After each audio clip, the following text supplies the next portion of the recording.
Now everyone wants to have the aim of an aim god. But what's the best way of obtaining such aim? Well, what about aim trainers?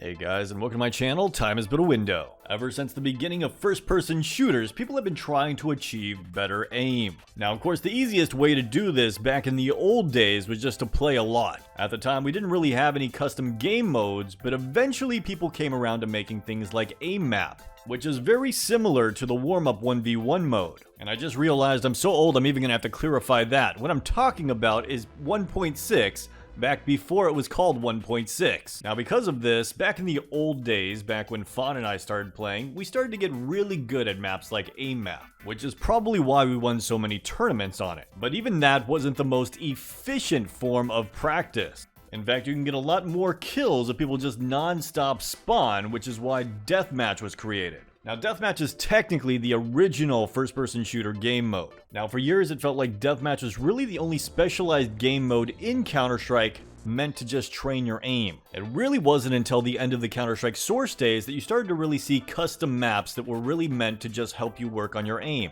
These were very basic at the time. For example, a few dots on the walls where you just transfer your crosshair from one dot to the next and then back to the same spot. Eventually we got more automated maps that had dots appearing and changing positioning. Nowadays, however, we have an incredibly wide assortment of maps that you can train your aim on. And you would think it would just stop there, but oh no, we have entire programs now. Alright, for the purposes of this video, I'm going to be using the program called Kovac 2.0. Now, there are a lot of different aim trainers out there, but basically this one has all of the settings I think are necessary to have a good aim training program. Oh, by the way, I am not sponsored. So first, let's talk about the advantages of using an aim training program rather than just practicing your aim inside of a game. Now, while the majority of my viewer base are Counter-Strike players, there are other first-person shooters out there, a lot of which don't have as big of a variety of custom maps, if any custom maps at all. Meanwhile, aim trainers are chocked full of them. That's the entire purpose of the program, which means that these programs are incredibly good at building dexterity. Now, when it comes to aiming mechanics, there are three different types of aim.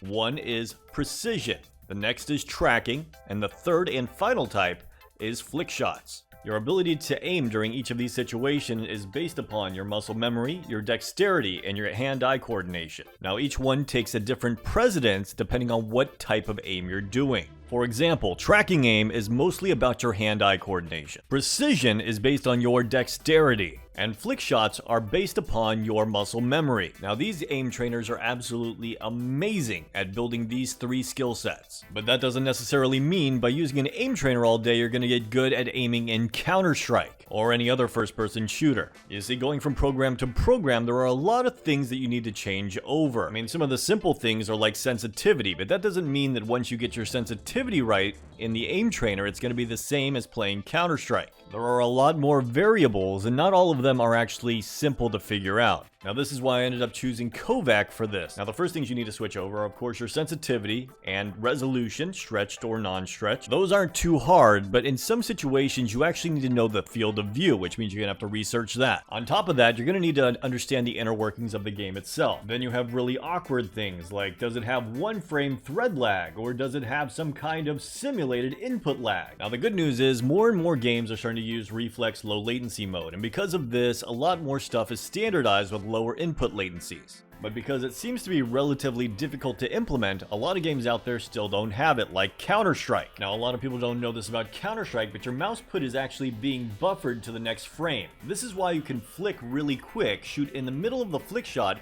and it waits until the end of the flick before the bullet comes out. By contrast, this is what it looks like without a frame buffer. Notice it's the exact same simulation, it's just the bullet actually comes out in the middle of the flick shot. Now, this doesn't just affect your clicking, it actually affects the entire mouse input itself. This is why aiming in Counter-Strike Global Offensive can feel so different than aiming in other first-person shooters.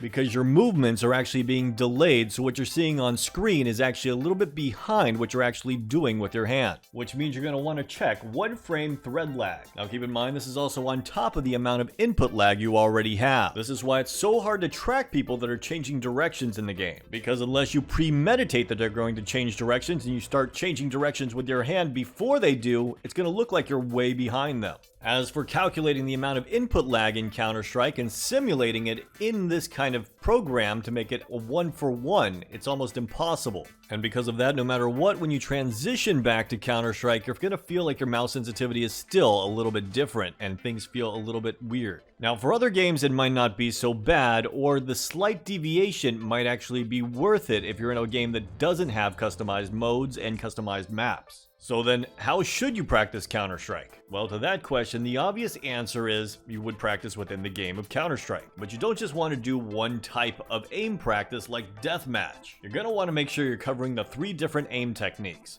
flick shots, tracking, and precision. Because at the end of the day, Counter-Strike offers enough variety that you can continue to practice all 3 of these different techniques inside of the game itself, which is a lot better than trying to simulate it in another game entirely. Now keep in mind, this is very different in a game like Valorant, where there's a lot less custom map choice. Not only that, it's much easier to make the settings feel right because you have reflex low latency mode. So does that mean that aim trainers are completely pointless for Counter-Strike players? Alright, to go into this next topic, I'm going to talk about some sports like basketball. Now, just because a basketball player practices basketball doesn't mean he's always practicing on the court taking shots. And no, I'm not talking about movement either, though that is an important aspect of Counter-Strike Global Offensive. What I'm actually talking about is the weight room. By lifting weights properly, an athlete can become stronger. Think of aim trainers as weight room, but instead of using it to become stronger, you're using it to gain more dexterity. This means a heavy focus on precision activities rather than muscle memory activities. Luckily, it keeps scores, and every time you feel like you plateau, increase your sensitivity just a little bit. This will force you to build more dexterity. But remember, this does not necessarily mean you need to change your sensitivity in game. In fact, it's probably best if you do different reps at different sensitivities as you continue to build your dexterity. And remember, this is not practice for the game, so if you have a match that day or you want to play some competitive matches and make sure you're going to be aiming your best, it's probably best to not do these activities first. Also remember, it's like any other kind of workout. You don't want to overdo it or else you just fatigue yourself, especially not if you're going to be playing that day.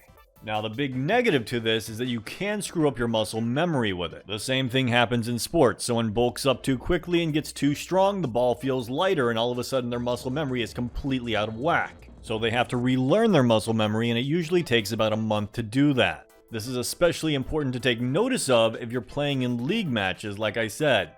Work on improving your dexterity during the off season, and then during the regular season, just work on maintaining that. Overall, aim trainers can be very helpful if you use them in the proper way, depending on what game you're playing and of course what you're trying to achieve with them.